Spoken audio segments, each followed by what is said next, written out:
هو حرم بنته من السفر، يعني حرمني انا. يعني انا مش هحضر جنازه مامتي، فاهمه يعني ايه انا مامي مش ام عاديه، مش ام مني، انا ماما وخلاص. يعني كانت روحي وعقلي وصاحبتي واختي، كانت كل حاجه تقريبا. يعني اتصدمت لما متوقعتش منه ده. انا اللي صدمني اني انا تخيلت انه اول شخص هيعزيكي. يس مش تروح تعمل منها سفر لبنتك. هاو اضطريت طبعا اخلي اختي بدالي واروح انا معاها. وتتحرم يا من. ما قدرتش، قلت لها بليز عشان خاطري انس، هو كان عايزني انا. يعني الراجل، ما هو الراجل مواقف، هو ده اللي انا بتكلم عليه، هو ده الراجل. الراجل بجد في مواقفه تستغلش. جدة بنتك تتوفى، الرجولة تقول عليك رجولة. العادات التقاليد ديننا يقول انك تيجي تعمل الواجب وحاسب بعدين. هعمل واجب، يعني ده حتى هعمل واجبك يا أصول ابن العشرة الحلال. يعني. جدة بنتك، الست دي ليلة وفاة يعني كانت بتأكلك وتشربك، ادتك بنتها. في أكتر من كده؟ ايه الشر اللي جواك انك يخليك ما تعملش ده؟ ايه اللي حصل مني انك انت ما تعملش ده؟ ايه اللي حصل مني؟ ما حصلش مني حاجة. كنت بتشوفها كل يوم جمعة وزي الفل، ما اتفقناش عننا، ما اتفقنا. كل صحيح. الناس ما تتفقش، مش مهم. بنتك بتحبك، كفاية ان بنتك بتحبك. يعني انا لو ست مش عايزاها تحبك هخليها ما تحبكش، بس صح. انا كنت بساعد على ده. صح. كنت بساعد بنتي ان هي تحبك وتحترمك كأب وتحبك كأب، مع انك انت ما كنتش ملتزم معاها في ولا حاجة، في ولا حاجة ملتزم. يعني ما يعني حتى تستغلش. ولا زوج ولا أب يا سندي؟ كانش ملتزم معاها في ولا حاجة، في ولا حاجة كان ملتزم معاها. تروح تعمل منع سفر ليه؟ ليه يا ابن الحلال؟ عملت لك ايه الست دي؟ بنتي اتقهرت في المطار عياط هستيري، اتقهرت عمرها ما صدقتش ان تقول لهم إذا جدتي، تقول لهم ننا انا عايزه اروح ننا. احنا الثلاثه اقول لك انا نص المطار بيعيط معايا. انا في المطار نص المطار بيعيطوا، الضباط بيعيطوا معايا كده. مش بيقول لي قانون. هعمل ايه؟ بيقول لي قانون. كلمته، ما حاولتيش تتواصلي معاه؟ كلمته قلت له يا ابن الحلال مش وقته. انا باخد مامتي، خلي اتليست انا ما اقدرش اسيب بنتي واسافر. سافرت انا وسبت اختي.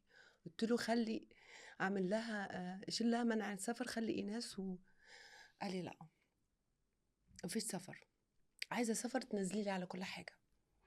قبيله يدراعك. قلت له يا ابن الحلال مش وقته، علي حرام، مش وقته، خلي ايناس. اليوم الدين مش هتسامحك، خلي ايناس تروح تسافر مع بنتي. مرضيش. اديني البنت لو عايزه، اديها لك ازاي يا ابن الحلال؟ انا لو عايزه اديها لك كنت اديتها لك من الاول. البنت في حضانتي، ما اقدرش اديها لك. لو اديتها لك ان انا ما مش اعرفش. ضامنة. انت عملت حاجات اوحش من كده بكتير، فانا مش ضمناك.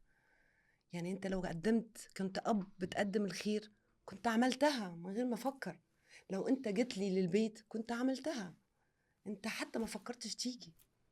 اخوه جه، اخوه جه، بقول له اخوك فين وهو ما جاش. تروح تعمل منع سفر. منع السفر ده متعمل من قبلها ب4 سنين. اوكي، انا ما رضيتش اقول لبنتي باباكي يعمل لك منع سفر، عشان انا لو قلت لبنتي باباكي يعمل لك منع سفر هتزعل منه. هتكرهه. اوكي، ما رضيتش. مم. تمام. هو ما راحش اكده في المطار، اكده. انا يوم ما توفت مامي الله يرحمها انا كنت معاه في الرؤيه بيشوف بنته. انا خدت بنتي بجري، كنت هعمل حادثه يوميها الله يرحمها. الله ما يرحمها فكرش حبيبتي. حتى يجي معايا المستشفى. انا بنت لوحدي، انا واختي لوحدنا، انا مش في بلدنا. انا لازم اخد مامتي لتونس، انا لازم اسفرها. انا مفيش راجل معايا، مفيش ولا راجل معايا في البيت. اخويا مش معايا، ما عنديش اهلي هنا، مفيش ولا حد من اهلي. يعني انا لو مش في سفارتي التونسيه وقفت معايا يوميها عملوا لي اجراءات مامتي سفر، ربنا يحفظهم، انا ما كنتش عارفه اعمل ايه. انت من المفروض انت ابو بنتي تقف معايا. انا ما عملتلكش حاجه وحشه، انا ما حصلش بيني وبينك حاجه وحشه، ما حصلش انك انت تعمل كل ده. في عشره، في بنت بيني وبينك يا ابن الحلال، انت ازاي تعمل كده؟ ولا وهو عارف قد ايه انا بحب مامي، قد ايه احنا متيمين، مش انا مش بحب مامي عادي، انا كده مرتبطه بيها. انا ما صدقتش يوميها، انا من كتر الشك انا مش عارفه اخد عزايا من مامتي، انا مش عارفه اسفر مامتي، انا لازم تاني يوم اسفرها عشان ادفنها، عشان ادفنها في تونس. انا كل ده انا واختي لوحدنا، مفيش حد معانا، وانا بستقبل فاتحه بيتي وبستقبل العزا بتاع مامتي في بيتي وواقفه على رجلي، ودي مامتي مش اي حد. طبعا. ومامي احنا مرتبطين بيها قوي، يعني انا معظم صحابنا يعرفوا انا قد ايه مرتبطه بمامي فوق ما جدا. يتخيلوا. انا عينيا مامي، يعني رقم واحد في الحياه عندي مامي، انا مامي عندي رقم واحد قبل حتى سبحان الله. بنتي. يعني كلمه بعشقها شويه، كلمه بحبها شويه، كلمه بموت فيها شويه، هي كانت نفسي. انا من غيرها ما كنتش ولا حاجه، ودايما كنت بقول لها يا ماما انا من غيرك ولا حاجه.